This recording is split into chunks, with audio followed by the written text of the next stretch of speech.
Welcome to सलास्ट्रो। बात करते हैं आज किन राशि वाले जातक के लिए शनि की 7.5 प्रारंभ होने वाली है, साथ ही साथ किन राशि वाले जातक के लिए ढैया प्रारंभ होने वाली है। इस विषय पे शनि 7.5 और ढैया पे एक विस्तृत चर्चा मैं आपके साथ करूंगा कि किन कारणवश शनि की 7.5 लगती है और किन कारणवश शनि की ढैया लगती है और किन उपाय को करने से आपको इसके प्रभाव में कमी होगा।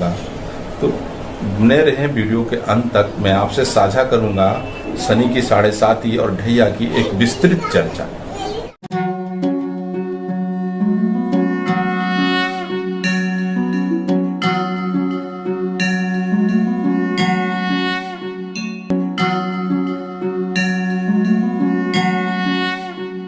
देखिए, जैसा कि आप लोग जानते हैं कि शनि की 7.5 लगती किसको है। नवग्रह व्यवस्था में चंद्रमा जो है सबसे फास्टेस्ट मूविंग प्लैनेट है और शनि जो है वो मंदगामी है, सबसे स्लो चलते हैं।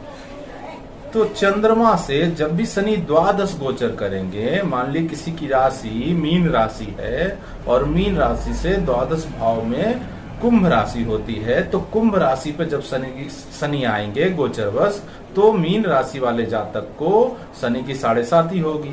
अब 7.5 का समझ ही सकते हैं, जो 7.5 जो आया शब्द है वो 7.5 वर्षों से लिया गया है। तो देखिए कि शनि का गोचर जो है एक राशि में 2.5 वर्ष का होता है। तो शनि जब कुंभ में होंगे तो वो शनि 7.5 की प्रारंभ अवधि बताई गई है। और जब शनि मीन पे गोचर करेंगे तो मीन राशि की वो बीच मध्य की 7.5 बताई गई है। और जब शनि मेष पे गोचर करेंगे 2.5 वर्ष 5 वर्षों बाद, तो वो उतरते कर्म की 7.5 बताई गई है। तो इन 7.5 को 3 क्रम में लिया गया है 2.5 वर्षों का। तो देखिए शनि की 7.5 लगती क्यों है, इस विषय पर चर्चा करते हैं। जैसा कि आप लोग जानते हैं कि चंद्रमा जो है फास्टेस्ट मूविंग प्लैनेट है और शनि मंदगामी है। मन जो है सबसे तीव्र ग्रह चलता है, क्योंकि चंद्रमा मनसो जाता, चंद्रमा मन का कारक है, चंद्रमा मन का गोतक है और शनि कर्म कारक है। शनि दीर्घकालिक ग्रह है, एक राशि में 2.5 वर्ष लगाते हैं। वहीं अगर चंद्रमा को देखा जाए तो एक राशि में 2.25 दिन लगाते हैं। तो 7.5 नवग्रह व्यवस्था में सिर्फ चंद्रमा को ही लगता है। चंद्रमा से जब शनि द्वादश होंगे तो 7.5 प्रारंभ हो जाती है। तो देखिए इस 7.5 के विषय में आपने बहुत ही दिग्भ्रमित बातें सुनी होगी कि 7.5 आ रही है, अब आपको कष्ट आने वाला है, आपको ये आने वाला है, आपको वो आने वाला है। देखिए इससे डरने की कोई आवश्यकता नहीं है। मूल रूप से 7.5 जो है वो चंद्रमा को लगती है, मन को लगती है। तो मन अगर स्थिर रहे, मन अगर स्थिर चित्त रहे, मन अगर गुरु से दृष्ट रहे, मतलब देवगुरु बृहस्पति से आपका चंद्रमा दृष्ट है, या शनि आपकी कुंडली में वक्री है, वक्र अवस्था के हैं, या शनि पे गुरु की दृष्टि है, शुभ ग्रह की दृष्टि है, तो भी शनि की 7.5 आपको कष्टप्रद नहीं देगी। तो समझते हैं कि शनि की 7.5 के भ्रम के पीछे आपको क्या करना होगा, किन उपायों का करना होगा जिससे आपको शनि की 7.5 की पीड़ा से बचा जा सके। इस विषय पे भी विस्तृत चर्चा करेंगे। बने रहे वीडियो के अंत तक। मैं आपको बताऊंगा कि किन उपायों से शनि की 7.5 कम प्रकोप दे। तो प्रारंभ करते हैं कि मीन राशि को शनि की 7.5 लगने वाली है। तो चर्चा करते हैं कि इन 7.5 में, इन मीन राशि के 7.5 में शनि क्या करेंगे मीन राशि वाले जातक के लिए। देखिए शनि, जैसा कि आप लोग जानते हैं कि शनि मीन राशि से द्वादश गोचर करने वाले हैं 29 अप्रैल 2022 को। तो शनि द्वादश जब गोचर करेंगे तो उनकी तीसरी दृष्टि आपके वाणी के भाव पे होगी। तो वाणी का आपको बहुत ही ख्याल रखना होगा इन 2.5 वर्षों में। साथ ही साथ आपको कुटुंब भाव पे दृष्टि होगी, तो कुटुंब से आपको संबंध अच्छे बनाए रखने होंगे इन 2.5 वर्षों में। साथ ही साथ ये द्वितीय भाव जो अचल संपत्ति का विचार किया जाता है, चल संपत्ति का विचार किया जाता है, लिक्विडिटी का विचार किया जाता है, तो शनि इससे पीड़ा दे सकते हैं। लिक्विडिटी की समस्याएं आपको दे सकते हैं शनि, पारिवारिक कलेश दे सकते हैं शनि आपको, क्योंकि शनि की तीसरी दृष्टि आपके वाणी और कुटुंब और परिवार के भाव पे होगी। तो यहां से आपको बचना होगा। अब देखिए कि शनि द्वादश भाव में जब गोचर करेंगे तो उनकी 7वीं दृष्टि आपके 6ठे भाव पे होगी। तो छठे भाव जो है वो रोग रिपु ऋण का है। तो छठे भाव में शनि देख के, दृष्टि देख करके आपको रोग रिपु ऋण से पीड़ा दे सकते हैं इन 2.5 वर्षों में, खास करके देखा जाए तो। अब दसम दृष्टि की बात करते हैं, तो दसम दृष्टि शनि की आपके भाग्य के भाव पे पड़ेगी, आपके पिता के भाव पे पड़ेगी, आपके धर्म के भाव पे पड़ेगी, आपके नवम भाव पे पड़ेगी। तो नवम भाव पे जब शनि की दृष्टि होगी, दसम दृष्टि उनकी विच्छेदात्मक दृष्टि कही गई है, तो विच्छेदात्मक प्रभाव देंगे वहां से। आपको पिता से मतभेद करा सकते हैं, आपको धर्म से विमुक्त करा सकते हैं ये शनि। तो इन 2.5 वर्षों में आपको बहुत ही ध्यान रखना होगा इन शनि की 7.5।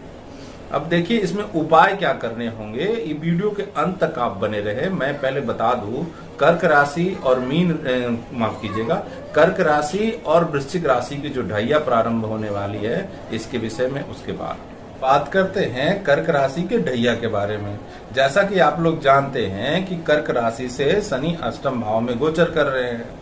तो जब कर्क राशि से अष्टम भाव में गोचर करेंगे तो इसे शनि की ढैया कहा गया है।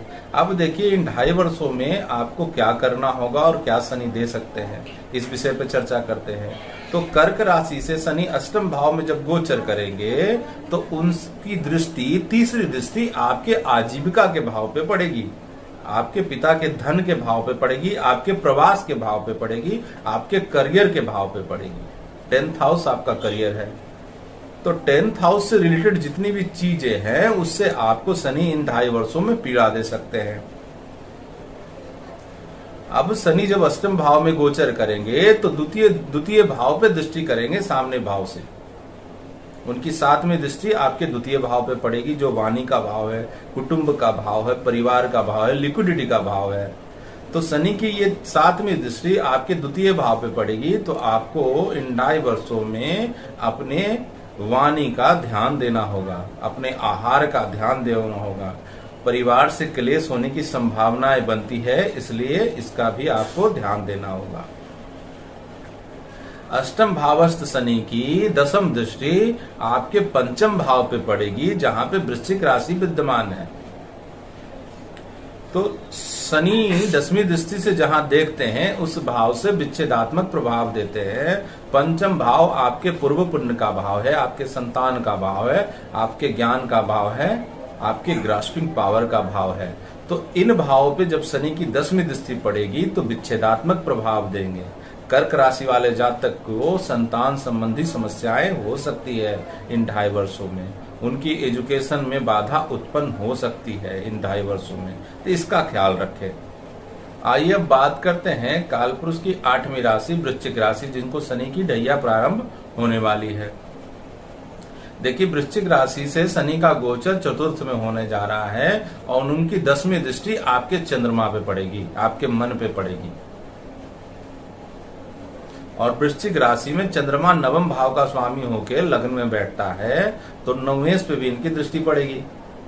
तो वृश्चिक राशि वाले जातक के लिए ये ढैया बहुत ही परेशान दे सकता है, कष्टकारी सिद्ध हो सकता है। अब इसकी एक विस्तृत चर्चा करते हैं। शनि जब चौथे भाव में बैठेंगे तो चौथे भावस्थ शनि की तीसरी दृष्टि आपके रोग रिपु ऋण के भाव पे पड़ेगी। तो रोग रिपु ऋण की संबंधी समस्याएं आपको दे सकते हैं ये शनि 2.5 वर्षों के गोचर में। अब इनकी 7वीं दृष्टि आपके करियर के भाव पे पड़ेगी, आपके 10म भाव पे पड़ेगी, करियर आपके आजीविका के भाव पे पड़ेगी, आपके पिता के धन के भाव पे पड़ेगी, आपके प्रवास के भाव पे पड़ेगी। तो 10वीं जब 7वीं दृष्टि इनके आपके 10म भाव पे पड़ेगी तो करियर संबंधी समस्याएं भी आपको शनि इन 2.5 वर्षों में दे सकते हैं, तो इसका भी आपको ध्यान देना होगा। साथ ही साथ उनकी 10वीं दृष्टि आपके लग्न पे पड़ेगी, आपके चंद्रमा पे पड़ेगी। तो यहाँ पे लग्न और चंद्रमा दोनों को प्रभावित करेंगे शनि, तो आपके निर्णय का ध्यान देना होगा। ऐसे भी मैं आपको एक बात बता दूं कि शनि की 7.5 हो या ढैया हो, आपको बिल्कुल ही निर्णय का ध्यान देना होगा। आप देख सकते हैं कि शनि की 7.5 और ढैया किस तरह से आपको प्रॉब्लम क्रिएट कर सकती है। तो इसके उपाय भी मैं बताऊंगा आपको, वीडियो के अंत तक बने रहें। बहुत ही सरल और सटीक उपाय बताऊंगा जो बिल्कुल ही कारगर उपाय आपको साबित होगा इन 2.5 वर्षों में, और मीन राशि वाले जातक के लिए 7.5 वर्षों में। आइए उपाय के बारे में बात करते हैं, रेमेडीज के बारे में बात करते हैं कि इन 7.5 जिनकी 7.5 लग रही है, जिनकी ढैया प्रारंभ होने वाली है, क्या उपाय करें जिनसे इनको शनि की पीड़ा से बचा जा सके। एक सरल सा सटीक सा उपाय मैं आपको बताऊंगा कि शनि की 7.5 से और ढैया से आपको, हम ये नहीं कहते कि निजात मिलेगा, पर उसके प्रभाव में कमी आएगी। देखिए शनि एक ऐसे ग्रह हैं, शनि के बारे में अगर देखा जाए तो इनका प्रवृत्ति जो है वो बिल्कुल नीरस प्रवृत्ति है। शूद्र वर्ण के ये ग्रह होते हैं और बहुत ही नीरस प्रवृत्ति होती है इनकी, और बहुत ही स्लो मूवमेंट प्लैनेट है, दीर्घकालिक ग्रह कहलाते हैं। एक राशि में तकरीबन 2.5 वर्ष गुजार देते हैं। तो सबसे पहले 7.5 में किसी भी निर्णय का, किसी भी कार्य का प्रारंभ करने वाले हैं तो सबसे पहले अपने 5 गुरुओं से सलाह लें। सबसे पहले जो भी आपके बड़े हैं, जो भी आप जिनको आदर्श मानते हैं, उनका सलाह लेके ही कोई कार्य प्रारंभ करें। साथ ही साथ चंद्रमा को नियंत्रण करने के लिए, क्योंकि मन को ही 7.5 लगती है, तो इन 7.5 वर्षों में, साथ ही साथ आपको 2.5 वर्षों में जिनकी ढैया प्रारंभ होने वाली है, नमः शिवाय का जप करें 108 बार, कम से कम 1 माला। इससे आपका चंद्रमा स्ट्रांग होगा। एक और उपाय जो महा उपाय के नाम से जाना जाता है, शनि की 7.5 की पीड़ा से बचने के लिए महामृत्युंजय मंत्र का कम से कम 108 बार नित्य पाठ करें। संभव हो तो 3 माला भी कर सकते हैं। इनसे आपको शनि की 7.5 की पीड़ा से बचा जा सकता है। हनुमत आराधना भी कर सकते हैं, इनसे भी शनि की 7.5 बहुत ही कम प्रभाव देती है। तो इसी तरह ज्योतिष के ज्ञानवर्धक कार्यक्रम में मैं आपको लेके आता रहूंगा। आप मेरे साथ जुड़े रहें। तब तक के लिए मैं आपका धन्यवाद करता हूँ।